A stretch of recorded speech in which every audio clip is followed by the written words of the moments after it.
چھوٹی عید کی بڑی خوشیاں، بچہ پارٹی کی موج مستیاں، آج خرچ کرنے کا سلسلہ جاری۔ کل جو جمع کی تھی عیدیاں، عید الفطر کے دوسرے دن بچوں نے پارکوں اور تفریحی مقامات کا رخ کر لیا۔ اپنی پسند کا لیا جھولا، جگہ جگہ ہلا گلا۔ کراچی، لاہور، اسلام آباد، پشاور، کوئٹہ سمیت شہر شہر پارکوں میں گہما گہمی۔ بچوں کے ساتھ بڑے بھی عید کی خوشیاں منانے میں مصروف۔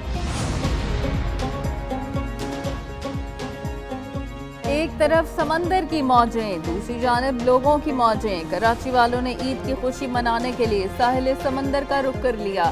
لوگوں کی بڑی تعداد بچوں اور خواتین کے ساتھ سی ویو پہنچنے لگی۔ اونٹ، گھوڑے اور ڈاجنگ کار کی سواری سے لطف اندوز ہونے کا سلسلہ جاری۔ بڑی تعداد میں شہری کراچی کے ہل پارک پہنچے۔ عید کا دوسرا روز حکومت پنجاب کی جانب سے عید ایام میں سفاری پارک میں مفت داخلے کی سہولت فراہم کی گئی۔ لاہور سفاری پارک بچوں اور بڑوں کی توجہ کا مرکز بن گیا۔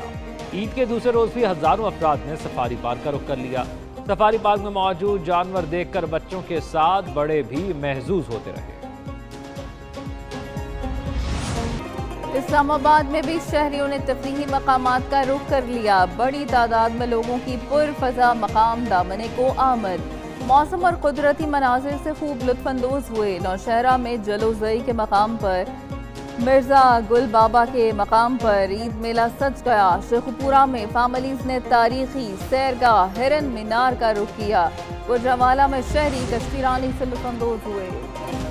عید کا دوسرا دن، کل کے مہمان آج بنے میزبان۔ دعوتوں کا سلسلہ جاری، مزے مزے کے پکوان۔ ریسٹورانوں پر جانے کا بھی پلان۔ گھروں میں کہیں پلاؤ تو کہیں بریانی کی خوشبو، کہیں کڑاہی گوشت تو کہیں باربیکیو۔ کولڈ ڈرنکس اور آئس کریم کا بھی دور۔ ملک بھر میں لوگ عید کی خوشیاں دوسرے دن بھی منانے میں مصروف۔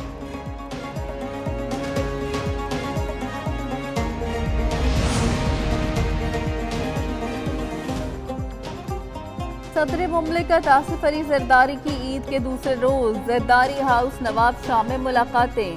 صدر مملکت نے ارکان اسمبلی پیپلز پارٹی کے عہدیداروں اور کارکنوں کو عید الفطر کی مبارکباد دی۔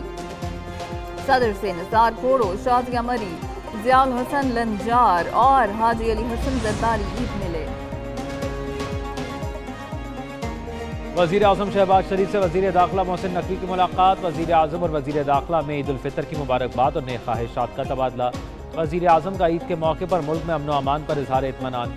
ملاقات میں ملک کی مجموعی اور سیاسی صورتحال پر تبادلہ خیال بھی کیا گیا۔ دوسری جانب وزیر اعظم کا پاک فوج، پولیس اور سیکیورٹی اداروں کو عید پر امن و امان یقینی بنانے پر خراج تحسین۔ کہا، امن و امان کے قیام کے لیے پاک فوج اور سیکیورٹی اداروں کی لازوال قربانیاں۔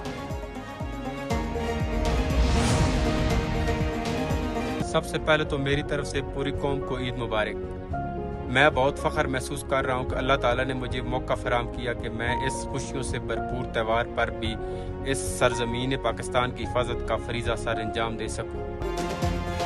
عید کے موقع پر سیاچن میں تعینات پاک فوج کے جوانوں کو سلام۔ برفیلے پہاڑوں کے درمیان سیاچن میں تعینات فوجیوں کا ہم وطنوں کو پیغام۔ فوجی جوان وطن عزیز کے دفاع کے لیے پرعزم، قوم کی خوشیاں پاک فوج کی قربانیوں سے وابستہ۔ جوانوں نے کہا کہ اللہ تعالیٰ نے انہیں پاک سرزمین کی حفاظت کا موقع دیا۔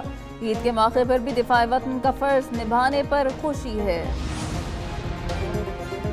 7 بیٹے اور بھی ہوتے اور اللہ تعالیٰ مجھے یہ موقع دیتا ہے تو میں اپنے بچوں کو اپنے ملک کے لیے قربان کرتی ہوں۔ عید کے دوسرے دن شہدائے وطن کو خراج عقیدت، سلام ان ماؤں، بہنوں، بیویوں اور بیٹیوں پر جنہوں نے اپنے پیارے وطن کے تحفظ کی خاطر اپنا سب کچھ نچھاور کر دیا۔ ورثہ نے کہا، شہید کی جو موت ہے وہ قوم کی حیات ہے۔ عید کے موقع پر شہید کی یاد سے دکھ بھی ہوتا ہے اور فخر بھی ہے کہ شہید کا رتبہ اللہ تعالیٰ ہر کسی کو عطا نہیں کرتا۔ شہید لیفٹیننٹ کرنل کاشف علی کے ورثہ عید پر انہیں یاد کر کے آبیدہ ہو گئے۔ پاکستان کی معاشی شرح نمو سال 2024 میں 1.9% تک ہونے کا امکان۔ مالی سال 2024 میں مہنگائی 25% تک رہنے کا خدشہ۔ سال 2025 میں پاکستان کی معیشت مستحکم ہونے کی توقع ہے۔ ایشیائی ترقیاتی بینک نے پاکستان کی معیشت سے متعلق رپورٹ جاری کر دی۔ ایشیائی بینک کے مطابق پاکستانی معیشت میں بدتریج بحالی کے آثار بڑھ رہے ہیں۔